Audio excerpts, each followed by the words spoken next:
Hi hello ಎಲ್ಲರಿಗೂ ನಮಸ್ಕಾರ. ಸ್ನೇಹಲೋಕ ಚಾನಲ್ಗೆ ಸ್ವಾಗತ.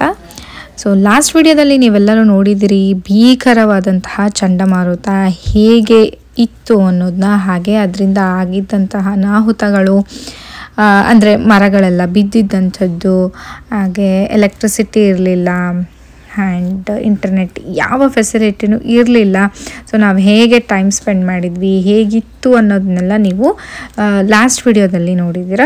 ಸೊ ಈ ವಿಡಿಯೋದಲ್ಲಿ ಕಂಟಿನ್ಯೂಷನ್ ಪಾರ್ಟು. ಸೊ ಏನೇನೆಲ್ಲ ಮಾಡಿದ್ವಿ, ಪವರ್ ಇಲ್ಲ ಅಂತಂದರೆ ಇಲ್ಲಿ ಅಡುಗೆನೂ ಆಗಲ್ಲ. ಸೊ ಹಾಗಾಗಿ ಹೇಗೆಲ್ಲ ಇತ್ತು ನಮ್ಮ ಅಲ್ಲಿಂದ ಪಯಣ, ಹೇಗಿತ್ತು, ಚಂಡಮಾರುತ ಬಂದು ಹೋದ್ಮೇಲೆ ಏನೇನೆಲ್ಲ ಆಯಿತು ಅನ್ನೋದನ್ನ ನಾನು ಇವತ್ತಿನ ಈ ವಿಡಿಯೋದಲ್ಲಿ ನಿಮ್ಮ ಜೊತೆ ಶೇರ್ ಮಾಡ್ಕೊಳ್ತಾ ಇದ್ದೀನಿ. ಸೊ ಇನ್ನೂ ಯಾರಾದರೂ ನನ್ನ ಚಾನಲ್ನ ನೋಡ್ತಾ ಇದ್ದು ಸಬ್ಸ್ಕ್ರೈಬ್ ಮಾಡ್ಕೊಂಡಿಲ್ಲ ಅಂತಂದರೆ ಪ್ಲೀಸ್ ಬೇಗ ಹೋಗಿ ಸಬ್ಸ್ಕ್ರೈಬ್ ಮಾಡ್ಕೊಳ್ಳಿ ಅಂತ ಕೇಳ್ಕೊತೀನಿ.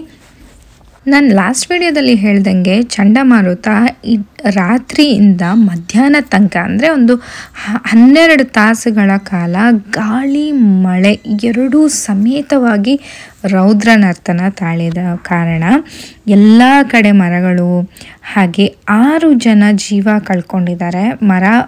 ಮನೆಗಳ ಮೇಲೆ ಬಿದ್ದು, ಅವರ ಮಲ್ಕೊಂಡಿರೋರ ಮೇಲೆ ಬಿದ್ದು ಈ ಥರ ಎಲ್ಲ ಆಗಿ ಮರಗಳ ಬೀಳೋ ಕಾರಣ 6 ಜನ ಈ ಹ್ಯೂಸ್ಟನಲ್ಲಿ ಜೀವ ಕಳ್ಕೊಂಡಿದ್ದಾರೆ, ಅಂದರೆ ಜೀವ ಹಾನಿ ಆಗಿದೆ. ಹಾಗೆ ಇಲ್ಲಿ ನೋಡ್ತಾ ಇರ್ಬೋದು ಎಷ್ಟೊಂದೆಲ್ಲ ಮರಗಳು ಉರುಳಿದೆ. ಫೆನ್ಸಿಂಗ್ ಆಗಿರ್ಬೋದು, ಎಲೆಕ್ಟ್ರಿಕ್ ಕಂಬಗಳಾಗಿರ್ಬೋದು, ಇದೆಲ್ಲ ಉರುಳೋಗಿದೆ. ಸೊ ಆಲ್ಮೋಸ್ಟ್ ಮಧ್ಯಾಹ್ನ ಆಯಿತು. ಅಡುಗೆ ಮಾಡ್ಕೋಬೇಕು. ಬೆಳಗ್ಗೆ ಏನೋ ಇಡ್ಲಿ ಮಾಡಿದ್ದೆ, ನೀನು ಲಾಸ್ಟ್ ವಿಡಿಯೋದಲ್ಲಿ ತೋರಿಸಿದ್ದೆ. ಹಿಂದಿನ ದಿನ ಮಾಡಿಟ್ಕೊಂಡಿದ್ದಂಥ ಇಡ್ಲಿನ ನಾವು ಬ್ರೇಕ್ಫಾಸ್ಟ್ಗೆ ತಿಂದ್ವಿ, ಇಡ್ಲಿ ಸಾಂಬಾರನ್ನ. ಸೊ ನೆಕ್ಸ್ಟ್ ಮಧ್ಯಾಹ್ನಕ್ಕೆ ನಮ್ಮ ಫ್ರೆಂಡ್ಸು ಕರೆದ್ರು. ಅಂದರೆ ಅಲ್ಲಿ ಗ್ಯಾಸ್ ಫೆಸಿಲಿಟಿ ಇದೆ, ವಿತೌಟ್ ಎಲೆಕ್ಟ್ರಿಸಿಟಿ. ನಾವೆಲ್ಲ ಕ್ಯಾಂಪಿಗೆ ಹೋದಾಗ ನಾವು ತೊಗೊಂಡೋಗಿರ್ತೀವಿ, ನೀವು ನೋಡಿರ್ಬೋದು. ಸೊ ಅದು ಒಬ್ಬರು ಮನೇಲಿ ಇಟ್ಬಿಟ್ಟು ಎಲ್ಲ ಫ್ಯಾಮಿಲಿ ಒಂದು ಮನೆ ಸೇರಿಬಿಟ್ಟು ಅಲ್ಲೇ ಎಲ್ಲರೂ ಅಡುಗೆ ಮಾಡ್ಕೊಂಡು ತಿನ್ನೋಣ ಅನ್ನೋ ಅಂತ ಹೇಳಿದರು. ಇವಾಗ ನಾವು ನಮ್ಮ ಫ್ರೆಂಡ್ ಅವ್ರ ಮನೆಗೆ ಬಂದ್ವಿ. ಯಾಕೆಂತಂದ್ರೆ ಅವ್ರ ಹತ್ರ ಒಲೆ, ಸ್ಟವ್ ಮತ್ತು ಗ್ಯಾಸ್ ಇದೆ. ಸೊ LPG ಗ್ಯಾಸ್ ಯೂಸ್ ಮಾಡಿಕೊಂಡು ಅಡುಗೆ ಮಾಡೋ ಥರ ಇದೆ. ಸೊ ಸುಮಾರು ಫ್ಯಾಮಿಲೀಸ್ಗಳು ಇಲ್ಲೇ ಬರ್ತಾ ಇದ್ದಾವೆ. ಒಂದಿಷ್ಟು ಎಲ್ಲರಿಗೂ ಸೇರಿ ಅಡುಗೆ ಮಾಡ್ಕೊಳ್ಳೋಣ ಅನ್ನೋ ಥರ. ಸೊ ನೋಡೋಣ ಹೆಂಗಾಗತ್ತೆ. ನಾನು ಒಂದಿಷ್ಟು ಐಟಮ್ಸ್ಗಳನ್ನ ತೊಗೊಂಡು ಬಂದಿದ್ದೀನಿ, ಪ್ಲೇಟ್ಸು, ಪೇಪರ್ ಪ್ಲೇಟ್ಸು, ಅದು ಇದು ಅಂತ. Let's go.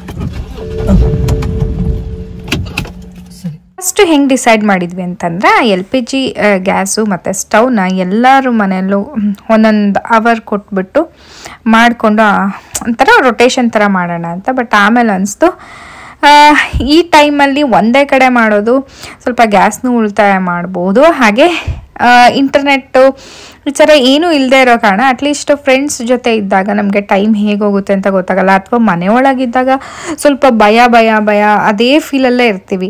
ಫ್ರೆಂಡ್ಸ್ ಜೊತೆ ಬರ್ತಾಗ ಒಂದು ಸ್ವಲ್ಪ ಅದನ್ನು ಮರೆತು ಒಂದು ಸ್ವಲ್ಪ ಖುಷಿಯಿಂದ ಇರ್ಬೋದು ಅನ್ನೋ ಕಾರಣಕ್ಕೆ ಸೊ ಅವರು ನಮಗೆ ಕಾಲ್ ಮಾಡಿ ಕರೆದ್ರು. ನಾವಿವಾಗ ಅವ್ರ ಮನೆಗೆ ಹೊರಟಿದ್ದೀವಿ. ಆಲ್ಮೋಸ್ಟ್ ನಿಂತಿದೆ ಮಳೆ ಬರೋವಂಥದ್ದು, ಹಾಗೆ ಗಾಳಿನೂ ಸ್ವಲ್ಪ ಇತ್ತು ಅಷ್ಟೇ, ಕಂಪ್ಲೀಟಾಗಿ ಸ್ಟಾಪ್ ಆಗಿರಲಿಲ್ಲ. ಸೊ ಅವಾಗವಾಗ ಬರೋವಂಥದ್ದು, ನಿಲ್ಲೋದು ಹೀಗೆ ಇತ್ತು. ಸೊ ನಾವು ಮನೆ ಬಿಡೋ ಟೈಮ್ ಬಂದ್ಬಿಟ್ಟು 1:30 ಅಂತ ಅನಿಸುತ್ತೆ. ಸೊ ಆ ಟೈಮಲ್ಲಿ ಮನೆ ಬಿಟ್ವಿ. ನಮಗಿನ್ನೂ ಎಲೆಕ್ಟ್ರಿಸಿಟಿ ಬಂದಿಲ್ಲ, ಎಲ್ಲೂ ಎಲೆಕ್ಟ್ರಿಸಿಟಿ ಇಲ್ಲ. ಸೊ ಎಲ್ಲರೂ ಏನು ಮಾಡೋದಪ್ಪ, ಹಿಂಗೆ ಏನೂ ಗೊತ್ತಿಲ್ಲ, ಒಟ್ಟು ಬ್ಲ್ಯಾಂಕ್. ಸೊ ಅವಾಗಿನ ಊಟದ ಮಟ್ಟಿಗೆ ಮಾತ್ರ ಯೋಚನೆ ಮಾಡ್ತಾ ಇದ್ವಿ.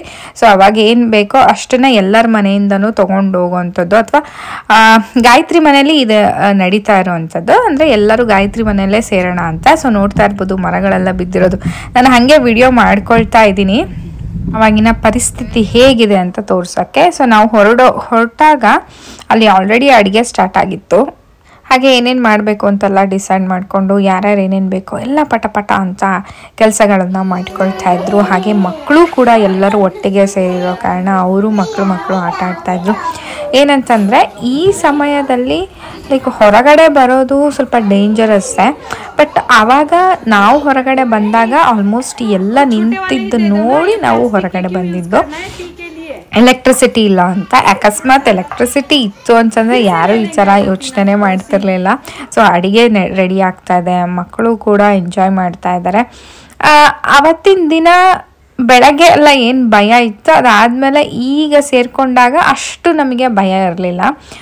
ಸೊ ಒಂದು ಸ್ವಲ್ಪ ಸಮಾಧಾನ, ಒಂದು ಸ್ವಲ್ಪ ರಿಲ್ಯಾಕ್ಸ್ಡ್ ಆಗಿದ್ವಿ ನಾವು ಈ ಟೈಮಲ್ಲಿ. ಸೊ ಮಕ್ಕಳೆಲ್ಲ ಆಟ ಆಡ್ತಾ ಇದ್ದಾರೆ. ನಮಗೆ ಆ್ಯಕ್ಚುಯಲ್ ಕಷ್ಟ ಅಂತ ಬಂದಿದ್ದು ಇವತ್ತಿನ ದಿನ ಕಳೆದ ಮೇಲೆ ಏನು ಅಂತ ನಾನು ನಿಮಗೆ ಹೇಳ್ತೀನಿ. ಅಂದರೆ ಕ್ಲಿಯರಾಗಿ ಎಕ್ಸ್ಪ್ಲೇನ್ ಮಾಡ್ತೀನಿ, ಆಮೇಲೆ ಗೊತ್ತಾಗುತ್ತೆ ನಿಮಗೆ ಯಾಕೆ ಇಷ್ಟು ದಿನ ವಿಡಿಯೋ ಹಾಕಿಲ್ಲ ಅಂತ.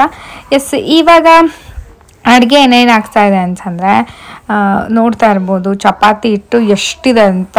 ಸೊ ಸುಮಾರು ಜನ ಇದ್ದರು, ಒಂದು 8-9 ಫ್ಯಾಮಿಲಿ ಇತ್ತು. ಸೊ ಎಲ್ರಿಗೂ ಮಾಡಬೇಕಲ್ವ. ಸೊ ಚಪಾತಿ ಆ್ಯಂಡ್ ನಮ್ಮದೇನು ಇಂಟೆನ್ಷನ್ ಏನು ಇತ್ತು ಅಂತಂದರೆ, ಇವಾಗ ಚಪಾತಿ ಮಾಡಿಟ್ಕೊಂಡ್ರೆ ಅದಕ್ಕೆ ಸ್ವಲ್ಪ ಚಪಾತಿ ಆದರೆ ಇರುತ್ತಲ್ವ ಉಪ್ಪಿನಕಾಯಿ ಜೊತೆನೋ ಏನೋ ನೆಕ್ಸ್ಟ್ ಡೇಗೂ ತಿನ್ನಬಹುದು ಅನ್ನೋದು ಒಂದು ಇಂಟೆನ್ಷನ್ ಇತ್ತು. ಸೊ ದಾಲ್ ರೆಡಿ ಆಗ್ತಾ ಇದೆ ಅಲ್ಲಿ. ಹಾಗೆ ಈ ಕಡೆ ಕಿಚಡಿ ರೆಡಿ ಆಗ್ತಾಯಿದೆ ಈ ಕಡೆ ಕುಕ್ಕರಲ್ಲಿ. ಆ್ಯಂಡ್ ನಾವು ಚಪಾತಿ ರೆಡಿ ಮಾಡ್ತಾ ಇದ್ದೀವಿ. ಹಾಗೆ ಮುಂಚೆನೇ ಮಿಕ್ಸ್ಡ್ ವೆಜಿಟೇಬಲ್ ಕರಿ ಆಯಿತು, ಹಾಗೆ ಮತ್ತು ಸ್ವಲ್ಪ ಟೀ ಯಾರಿಗೆ ಬೇಕೋ ಅವ್ರವ್ರಿಗೆ ಟೀ ಆಯಿತು.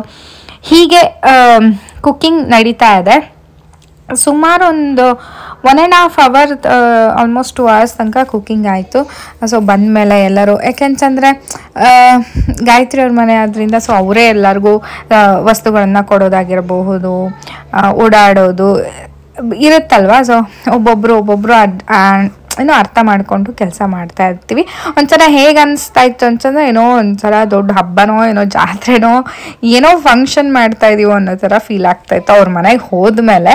ಸೊ ಅಲ್ಲಿ ತನಕ ಇಟ್ ವಾಸ್ ಲೈಕ್ ಯಪ್ಪ ಫುಲ್ ಭಯಂಕರವಾಗಿ ನೋಡಿದ್ದದು ನನಗೆ ತಲೆಯಿಂದ ಹೋಗ್ತಾನೆ ಇರಲಿಲ್ಲ. ಸೊ ಅದೊಂದು ಕಾರಣ ನಾನು ಅವ್ರ ಮನೆಗೆ ಹೋಗೋಣ ಅಂತ ಡಿಸೈಡ್ ಮಾಡಿದ್ದು. ಆ್ಯಕ್ಚುಲಿ ನನ್ನ ಹಸ್ಬೆಂಡಿಗೆ ಬೇಡ ಅಂತ ಇತ್ತು, ಯಾಕೆಂತಂದರೆ ಆಲ್ರೆಡಿ ಅಲ್ಲ ಅವ್ರ ಮನೇಲಿ ಸುಮಾರು ಜನ ಬರ್ತಾ ಇದ್ದಾರೆ, ನಾವು ಯಾಕೆ ಹೋಗೋದು, ನಮ್ಮ ಮನೇಲಿ ಬ್ರೆಡ್ಡು ಹಣ್ಣು ಎಲ್ಲ ಇದೆ ಅಲ್ವಾ. ಸೊ ಅದನ್ನೇ ತಿನ್ಕೊಂಡು ಇರೋಣ ಅಂತ ಅನಿಸಿದ್ರು. ಬಟ್ ನನಗೆ ಅದೊಂಥರ ಭಯ, ಹೋಗಬೇಕು ಅನ್ನೋ ಒಂದು ಕಾರಣ. ಫ್ರೆಂಡ್ಸ್ ಎಲ್ಲರೂ ಸಿಗ್ತಾರೆ, ಮಕ್ಕಳಿಗೂ ಒಂಚೂರು ಆಟ ಆಡೋದಾಗುತ್ತೆ ಅನ್ನೋ ಕಾರಣಕ್ಕೆ ನಾನು ಅವ್ರ ಮನೆಗೆ ಹೋಗೋಣ ಅಂತ ಡಿಸೈಡ್ ಮಾಡಿದ್ದು. ಸೊ ಎಸ್, ಆಲ್ಮೋಸ್ಟ್ ಅಡುಗೆ ರೆಡಿ ಆಗ್ತಾ ಇದೆ. ಅದು 1 ಐಟಮ್ ಸಾಕು, 2 ಐಟಮ್ ಸಾಕು ಅಂತ ಅಂದ್ಕೊಂಡು ಒಂದು 4-5 ಥರ ಐಟಮ್ಸ್ ಆಗೋಯ್ತದು. ಸೊ ಏನೇನಿದೆ ನೋಡೋಣ. ಇಲ್ಲಿ ಬಂದು ಮಿಕ್ಸ್ಡ್ ವೆಜಿಟೇಬಲ್ ಕರಿ ಇದೆ, ಅನ್ನ ಇದೆ, ಹಾಗೆ ತುಪ್ಪ ಇದೆ, ಮತ್ತು ಚಟ್ನಿ ಇದೆ, ಹಾಗೆ ಸಾಂಬಾರಿದೆ, ಆ್ಯಂಡ್ ಇದು ಬಂದು ದಾಲ್ ಅನ್ಸುತ್ತೆ ಅದು. ಆಮೇಲೆ ಕಿಚಡಿ ಇದೆ, ಚಪಾತಿ ಇದೆ. ಸೊ ಇಷ್ಟು ಎಲ್ಲ ಐಟಮ್ಸ್ಗಳನ್ನು ರೆಡಿ ಮಾಡಿದ್ವಿ. ಸೊ ಹೊರಗಡೆ ಕುತ್ಕೊಂಡು, ಒಳಗಡೆ ಕುತ್ಕೊಳ್ಳೋಕ್ಕಾಗ್ತಾ ಇರಲಿಲ್ಲ, ಫ್ಯಾನ್ ಇಲ್ಲ, ಎ ಸಿ ಇಲ್ಲ, ಸಖತ್ ಶೆಕೆ ಅನ್ನಿಸ್ತಿತ್ತು. ಹಾಗಾಗಿ ನಾವೆಲ್ಲ ಕೆಲಸ ಮಾಡಿ, ಈ ಗಂಡು ಮಕ್ಕಳೆಲ್ಲ ಊಟ ಮಾಡಿ, ಮಕ್ಕಳೆಲ್ಲ ಊಟ ಮಾಡಿ ಆದಮೇಲೆ ನಾವು ಲಾಸ್ಟಿಗೆ ಬಂದು ಹೊರಗಡೆ ಕುತ್ಕೊಂಡು ಊಟ ಮಾಡಿದ್ವಿ. ನಾವು ಊಟ ಮಾಡೋಷ್ಟರಲ್ಲೇ ಆಲ್ರೆಡಿ 4:15 ಆಗಿತ್ತು ಅಂತ ಅನ್ಸುತ್ತೆ ಅವಾಗ. ಗಾಯತ್ರಿ ಅವರು ಈ ಥರ ಒಂದು ಸ್ವಿಂಗ್ನ ಕಟ್ಟಿದ್ದಾರೆ ಮನೆಯಿಂದ ಹೊರಗೆ. ಸೊ ಅಲ್ಲಿ ಮಕ್ಕಳೆಲ್ಲ ಆಟ ಆಡ್ತಾಯಿದ್ರು, ಜೆಂಟ್ಸ್ ಎಲ್ಲ ಹೊರಗಡೆ ಕೂತ್ಕೊಂಡಿದ್ರು, ನಾವು ಲೇಡೀಸ್ ಎಲ್ಲ ಒಳಗಡೆ ಕೂತ್ಕೊಂಡಿದ್ವಿ. ಆ್ಯಂಡ್ ತುಂಬ ಆಗಿತ್ತು, ಸ್ವಲ್ಪ ಟಯರ್ಡ್ನೆಸ್ ಅನಿಸಿತ್ತು. ಯಾಕಂತಂದರೆ ಮೆಂಟಲಿ ಪ್ರೆಷರು ಜಾಸ್ತಿ ಇತ್ತು ಬೆಳಗ್ಗೆಯಿಂದ. ಸೊ ಹಾಗಾಗಿ ನಾನು ಅವ್ರ ಮನೇಲಿ ಒಂದು ಸ್ವಲ್ಪ ಹೊತ್ತು ನ್ಯಾಪ್ ತೊಗೊಂಡೆ.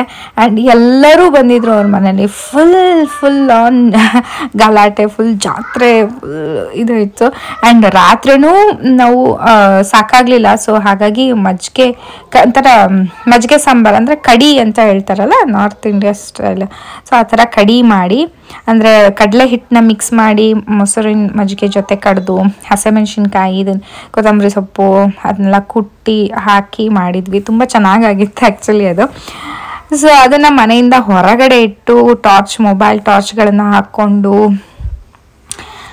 ಈ ಥರ ಮಾಡಿ ಊಟ ಮಾಡ್ತಾ ಇದ್ದೀವಿ. ಮಕ್ಕಳನ್ನ ಊಟ ಮಾಡಿಸಿ ನಾವು ಮಾಡೋ ಅಷ್ಟದು ಜಾಸ್ತಿ ಟೈಮ್ ತಗೊಳುತ್ತೆ. ಆ್ಯಂಡ್ ರಾತ್ರಿ ವೀಣಾ ಅವ್ರ ಫ್ಯಾಮಿಲಿ ಮತ್ತು ಗಾಯತ್ರಿ ಅವ್ರ ಫ್ಯಾಮಿಲಿ ನಮ್ಮ ಮನೆಗೆ ಬಂದಿದ್ರು ಮಾಡ್ಕೊಳಕ್ಕೆ. ಯಾಕೆ ಅಂತ ಅಂದರೆ ನಮ್ಮ ಮನೇಲಿ ಎಲೆಕ್ಟ್ರಿಸಿಟಿ ಬಂತು ಮಧ್ಯಾಹ್ನ 3:30 ಅಷ್ಟರಲ್ಲಿ ಬಂತು, ಬೆಳಗ್ಗೆ 7:00 ಹೋಗಿ.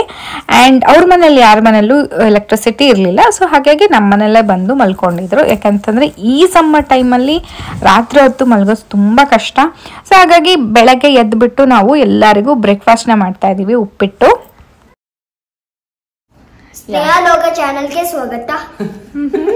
ಅಂಡ್ ದೆನ್ ಏನ ಮಾತಾಡಿಯೋ ಏನ್ ಮಾಡ್ತಾಗಲ್ಲ ನನಗೆ ಗೊತ್ತಿಲ್ಲ ನನಗೆ ಬೇಡ my mother tongue is Telugu ಬನ್ನಿ ಬನ್ನಿ ಬಾರೋ ಬನ್ನಿ ಬನ್ನಿ ಬಾರೋ ಗೊತ್ತಿಲ್ಲ ನನಗೆ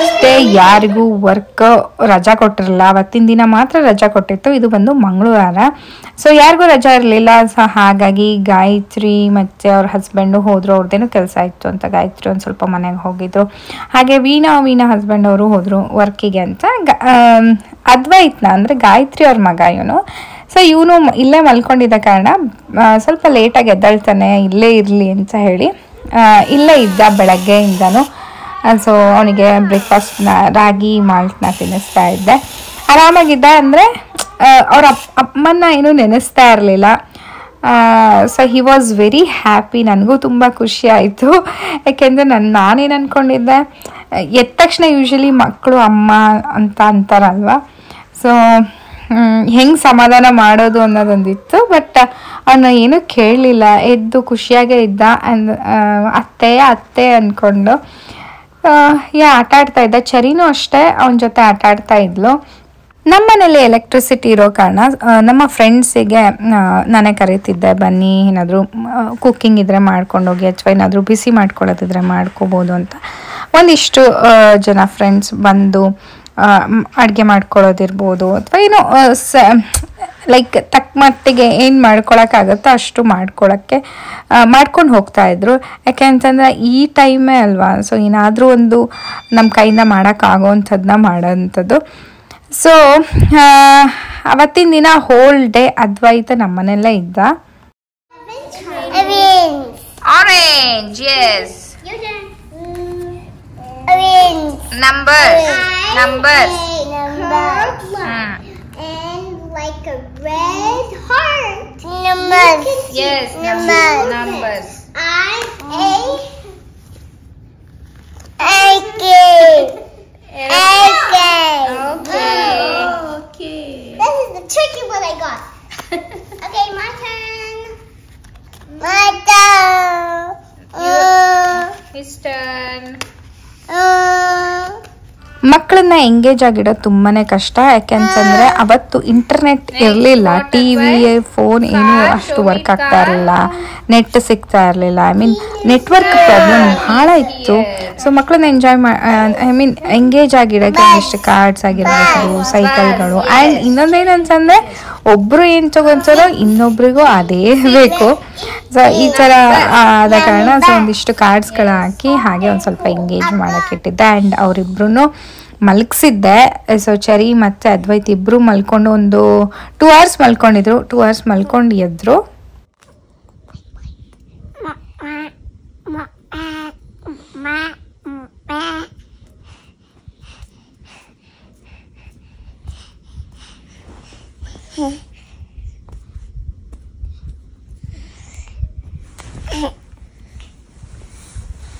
ಸೊ ಮಧ್ಯಾಹ್ನ ನ್ಯಾಪ್ ತೊಗೊಂಡು ಎದ್ದಾಗೂ ಅವನೇನೂ ಅಳ್ಳಿಲ್ಲ ಅವ್ರ ಅಪ್ಪ ಅಮ್ಮನ ಇಬ್ಬರೂ ಕೇಳಲಿಲ್ಲ ಸೊ ನನಗೊಂಥರ ಸಮಾಧಾನ ಇತ್ತು ಯಾಕೆಂತಂದ್ರೆ ಅವ್ರ ಕೆಲಸ ಇರುತ್ತೆ ಸೊ ಅವರು ಈ ಕಡೆ ಗಮನ ಕೊಡಬಾರ್ದು ಅನ್ನೋ ಕಾರಣಕ್ಕೆ ನಾನು ಅವ್ರಿಗೆ ಕಾಲ್ ಮಾಡಿ ಅಪ್ಡೇಟ್ ಮಾಡ್ತಾ ಇದ್ದೆ ಆ್ಯಂಡ್ ಅವನು ಸ್ವಲ್ಪ ಡೈಪರ್ ಹಸಿ ಮಾಡಿಕೊಂಡು ಸುಸು ಮಾಡಿಕೊಂಡ ಸೊ ಹಾಗಾಗಿ ನನ್ನ ಹತ್ರ ಬಟ್ಟೆ ಇರಲಿಲ್ಲ ಅವನದು ಹಾಗಾಗಿ ನನಗೆ ಒಂದು ಐಡಿಯಾ ಬಂತು ಏನಂತಂದರೆ ಚರಿದೊಂದು ಫ್ರಾಕ್ ಇತ್ತು ಪುಟಾಣಿ ಫ್ರಾಕು ಕ್ಯೂಟ್ ಇರೋವಂಥದ್ದು ಸೊ ಅದನ್ನು ಹಾಕಿ ಅವ್ರ ಅಪ್ಪ ಅಮ್ಮಗೆ ಒಂಥರ ಸರ್ಪ್ರೈಸ್ ಕೊಡೋಣ ಅಂತ ನನಗೆ 2 ಜಿಟ್ಟು ಹಾಕ್ಬಿಟ್ಟು ಏನೋ ಚರಿ ಫ್ರಾಕ್ ಹಾಕ್ತಾ ಇದ್ದೀನಿ ಹೇಗೆ ಕಾಣಿಸ್ತಾ ಇದೆ ನೋಡಿ ಮಾಡ್ತಾ ಇದ್ದೀವಿ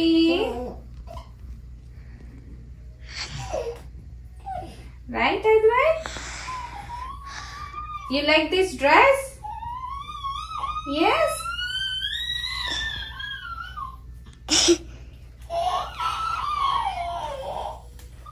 He's kind of happy, Mommy.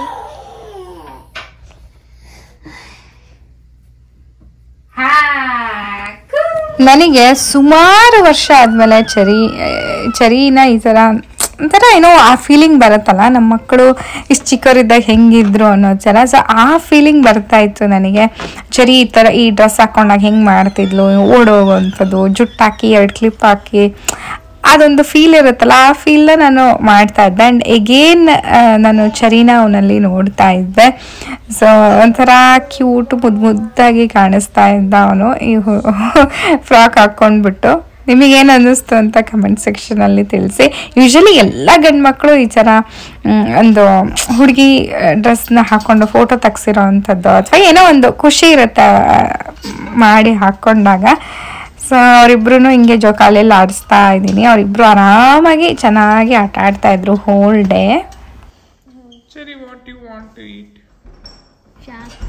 ನಾವೇನೋ ಇಲ್ಲಿ ನಮ್ಮ ಮನೆಯಲ್ಲಿ ಆರಾಮಾಗಿ ಇದ್ದೀವಿ, ಬಟ್ ಸುಮಾರು ಜನ ಈವನ್ ಗಾಯತ್ರಿ ಅಪಾರ್ಟ್ಮೆಂಟ್ ಆಗಿರಬಹುದು ಆ್ಯಂಡ್ UT ಹೌಸಿಂಗ್, ನಾವು ಮುಂಚೆ ಇದ್ದಂತಹ ಅಪಾರ್ಟ್ಮೆಂಟ್ಸ್ಗಳಾಗಿರಬಹುದು, ಎಲ್ಲೂ ಎಲೆಕ್ಟ್ರಿಸಿಟಿ ಇರಲಿಲ್ಲ. ಸೊ ಅವ್ರಿಗೆಲ್ಲ ತುಂಬ ಕಷ್ಟ ಆಗಿತ್ತು, ತುಂಬ ಪ್ರಾಬ್ಲಮ್ ಆಗಿತ್ತು. ಆ್ಯಂಡ್ ಈ ಸಮ್ಮರ್ ಟೈಮಲ್ಲಿ ದಿನ ತೆಗೆಯೋದು ಶೆಕೆಯಲ್ಲಿ ಸಖತ್ ಕಷ್ಟ. ಆ್ಯಂಡ್ ನನ್ನ ಹಸ್ಬೆಂಡು ಅದ್ವೈತ್ನ ನೋಡ್ಬಿಟ್ಟು ರಿಯಾಕ್ಷನ್ ನೋಡಿ ಹೆಂಗೆ ಕೊಡ್ತಾ ಇದ್ದಾರೆ.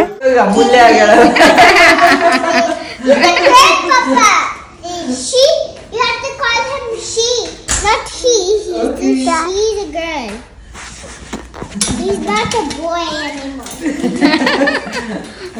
Advaisu amulya agitale ಕೂಸು ಅಲ್ವಾ ಚರಿ?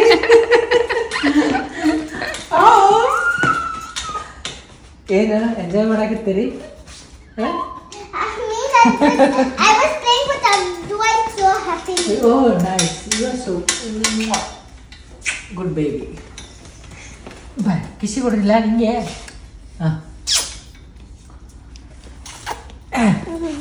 ಕೊಡು, ಇದು ಬಾ ಕಿಸಿ ಕೊಡು. Baba.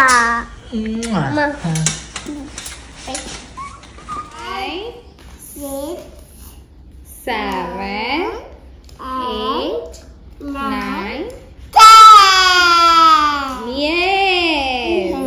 yes. Again.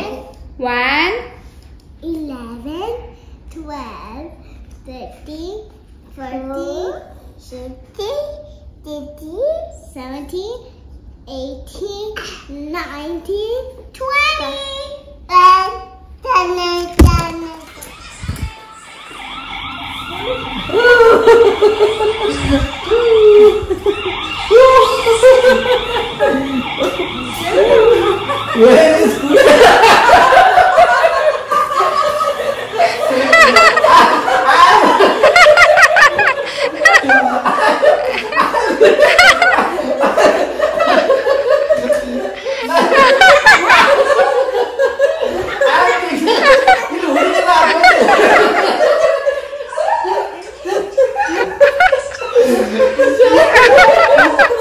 ಏನ್ ಮಾಡ್ಲಿ, ಡ್ರೆಸ್ ಇರ್ಲಿಲ್ಲ.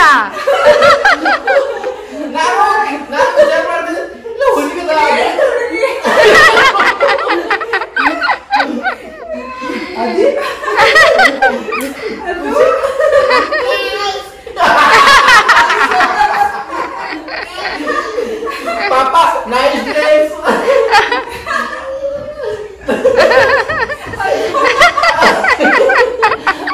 I was thinking like, Advait look at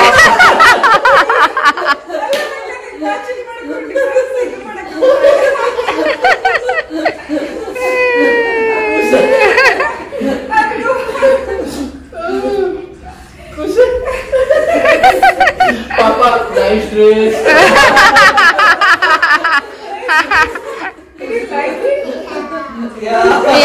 ಅವರಿಗಂತೂ ಭಯಂಕರ ಶಾಕ್ ಆಯಿತು. ಎಸ್, ನೋಡಿದ್ರಲ್ಲ ಇವತ್ತಿನ ವಿಡಿಯೋ ನಿಮ್ಮೆಲ್ಲರಿಗೂ ಇಷ್ಟ ಆಗಿರುತ್ತೆ ಅಂತ ಭಾವಿಸ್ತೀನಿ. ಇಷ್ಟ ಆಗಿದ್ರೆ ಪ್ಲೀಸ್ ನನ್ನ ಚಾನಲ್ಗೆ ಸಬ್ಸ್ಕ್ರೈಬ್ ಮಾಡ್ಕೊಳ್ಳಿ, ಲೈಕ್ ಮಾಡಿ, ಹಾಗೆ ನಿಮ್ಮ ಫ್ರೆಂಡ್ಸ್ ಆ್ಯಂಡ್ ಫ್ಯಾಮಿಲಿ ಜೊತೆ ಶೇರ್ ಮಾಡಿ ಅಂತ ಕೇಳ್ಕೊತೀನಿ. ಮತ್ತೆ ಮುಂದಿನ ವಿಡಿಯೋದಲ್ಲಿ ಸಿಗ್ತೀನಿ. ಏನೇನು ಆಯಿತು ಅನ್ನೋ ಅಪ್ಡೇಟ್ಸ್ಗಳನ್ನು ಕೊಡ್ತೀನಿ. ಸೊ ಬಾಯ್.